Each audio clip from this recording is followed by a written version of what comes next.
Shalini Ghosh. Today we are going to learn about how pancreas is acting as an endocrine gland in our body. Well, before diving into that section, let us have some introduction. Now, this pancreas is a heterocrine gland, means it is a mixed gland. What does that signify? It acts both as an endocrine gland and as an exocrine gland. Exocrine means it is acting with the help of duct. Now pancreas is secreting its secretion into the duct, and through that duct the secretions are going and acting on its targeted places. Now that part is the exocrine part. Each unit of this exocrine part is known as acini, which comprises around 98 to 99% of our pancreas. While on the other hand, the left out 1 to 2% work as an endocrine gland, 1 to 2%. How does that work? It is having no duct. It is a ductless gland. And whatever the secretions are getting released from this endocrine part, those are getting dissolved in the blood and it gets carried to its targeted area or the cells or the organ, and it starts working over there. Okay. Now we are going to focus on this section, how it works as an endocrine gland. Now this endocrine section, suppose if this is the pancreas, there is a group of cells, or you can say cluster of cells, okay, which we term as islets of Langerhans. Islets of Langerhans. Islets signify small island. Small island means a small portion from where all the cells are present, and those are acting as an endocrine part. What does it comprise? Endocrine part are having 3 cells. They are having 3 types of cells. What are those 3 types of cells?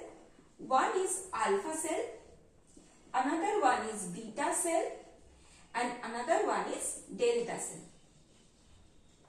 Alpha cell, it releases a hormone that we term as glucagon, while beta cell releases a hormone which is insulin, the term that we often hear, insulin.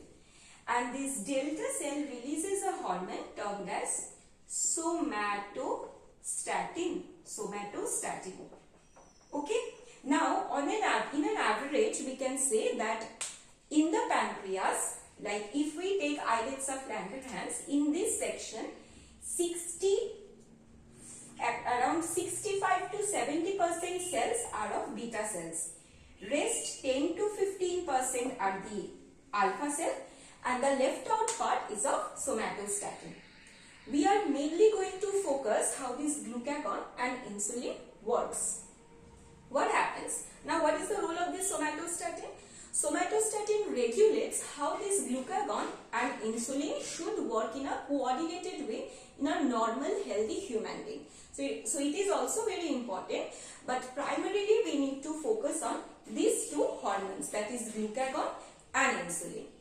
In order to understand properly how these 2 hormones act in our body, let us do a comparative study. It will be easier for us to understand. Okay, let me clear the board then.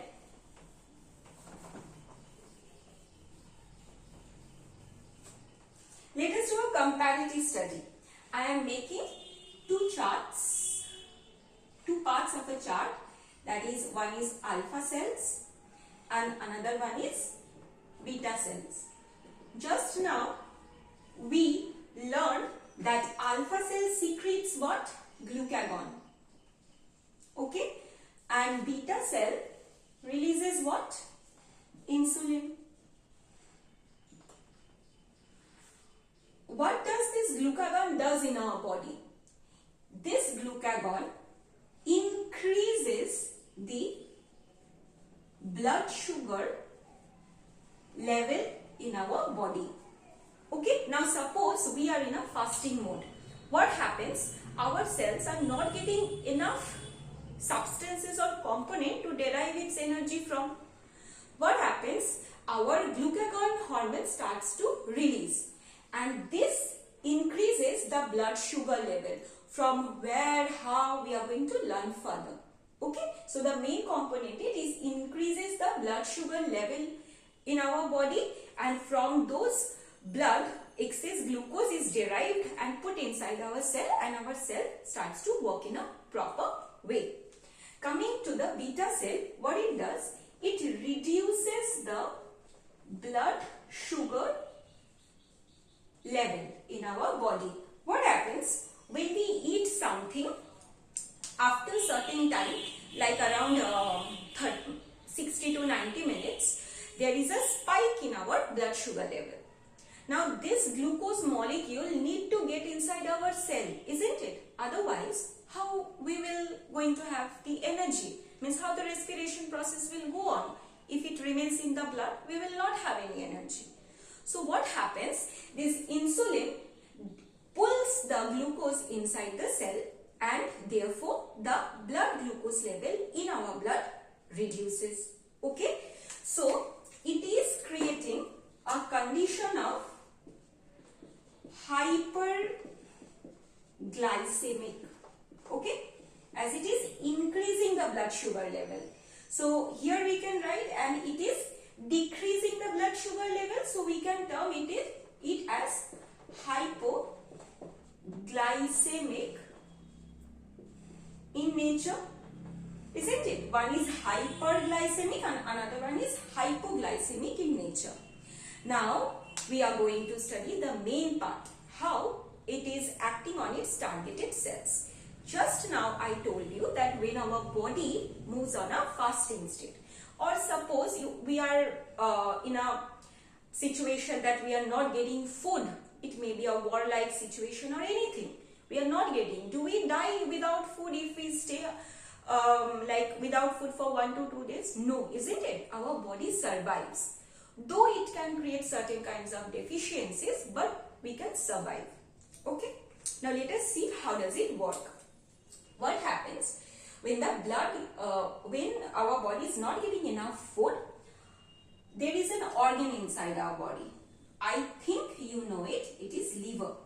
Now this is a storage bag where all our excess glucoses are stored. Now what happens when there is a deficiency of glucose in our body? Our alpha cells get activated and it starts to secrete glucagon. What it does? Now here in the liver, the excess glucose is stored in the form of what? In the form of glycogen. Now we need to break this glycogen in order to have glucose. How? Now this glycogen is broken down in the form of glucose. Okay. Now how it is broken down? Who works on it? Who breaks it? Mr. Glucagon breaks it. Okay. Now this process, glycogen is getting broken down. So we term this process as glycogenolysis. The word lysis signifies to break down. This is a normal English term. What we are breaking down? We are breaking down the glycogen. So the term is glycogenolysis. Clear? Now suppose when we not only break down glycogen for energy, that is glucose, we also break down protein and fat for glucose. Okay. So when we break down protein and fat for glucose, we can also get energy, and this process is termed as gluconeogenesis. Now how we can break this term? Glucose is getting formed from a substance which is other than glycogen. Okay. So the term new, something new, from something new. the glucose is forming. Genesis signifies the term to make, to synthesize, that is genesis. Okay, so the term is gluconeogenesis. Clear? Now this acts in the liver, mainly in the liver. So the target cell we can term, target cell is hepatocytes. Where are hepatocytes located? Hepatocytes are the cells that we find in our liver. Coming to the next portion, that is the beta cell. Now what happens when there is excess glucose in our blood? What happens when there is excess glucose in our blood? We need to pull it inside our cell. Or if not, what we need to do? We need to convert into its storage form. Here we were breaking down the storage form. Here we need to convert into its storage form. So here we can write that the glucose is getting converted to glycogen. Isn't it? Glycogen. What is forming? Glycogen is forming. So can we write the term glycogenesis? Just now I told you that genesis means to form. What is forming? Glycogen is forming. So glycogenesis. Clear? Now what happens? Sometime this excess glucose also gets converted to lipids, that is fat. Clear? What happens? The glucose sometimes gets also converted to fat, but definitely not in the liver cells, that is hepatocytes. It is in some other cell, that is the what? Which cell? Adipocytes, isn't it? We have learned it in our junior classes. Glucose. It is forming lipid, or we can say for an easier term, that is fat. What is forming? Lipids are forming, isn't it? So can we name the term as lipogenesis? Genesis means formation and lipo term signifies lipid. What is forming? Lipid is forming. So lipogenesis. Clear? We have learned about 4 processes. One is glycogenolysis. Glycogen is broken down. Who is breaking it down? Glucagon. Gluconeogenesis. Glucose is forming from certain substances which is other than carbohydrate, starch, or you can say glycogen. We term it as gluconeogenesis. Clear? These two processes are performed by glucagon. Here, glucose need to get converted to its storage format, that is glycogen. What is forming? Glycogen is forming. So it is glycogenesis. What is forming? Lipid. This is also the storage part. Okay. Now glucose is getting converted to lipid or fat. So lipogenesis. Genesis means formation. Now here we have known the fact that glucagon is working on hepatocytes. Over here also glycogen is forming. Where is the storage location of glycogen? Liver. So here also the target cell we can write as hepatocyte, but it is not only hepatocytes but also adipocytes. Okay, we have learned about adipocyte cells in our junior classes. Clear? Now this is how the pancreas works when we concentrate or focus on the section how it is working as an endocrine gland. Clear? Now we are going to learn about a condition, a disorder, a lifestyle disorder. Okay, lifestyle disorder. How the disorder is occurring, that will not be our main purpose. Now it is a lifestyle disorder. What happens? Suppose those beta cells are not performing properly, or the beta cells is not releasing proper amount of insulin that we need to convert our glucose into glycogen. What will happen? There is a reduction of insulin in our blood. Reduction of insulin in our blood. Can we term it as hyposecretion of insulin? Yes. What will happen? If there is hyposecretion of insulin, whatever glucose have entered in our blood, it will not get converted to glycogen. So it will result in increased blood sugar level, isn't it? Increased blood sugar level in our body. So it is creating a hyperglycemic state. If this hyperglycemic state persists in our body for a prolonged time period, it creates a disorder which is a lifestyle disorder. We term it as diabetes mellitus. Okay? Diabetes mellitus. Mellitus means shahad, honey. What will happen? There will be excessive of glucose in our blood, sweetness in our blood. Okay? Excessive glucose in our blood. Why? Because lesser secretion of insulin. Clear?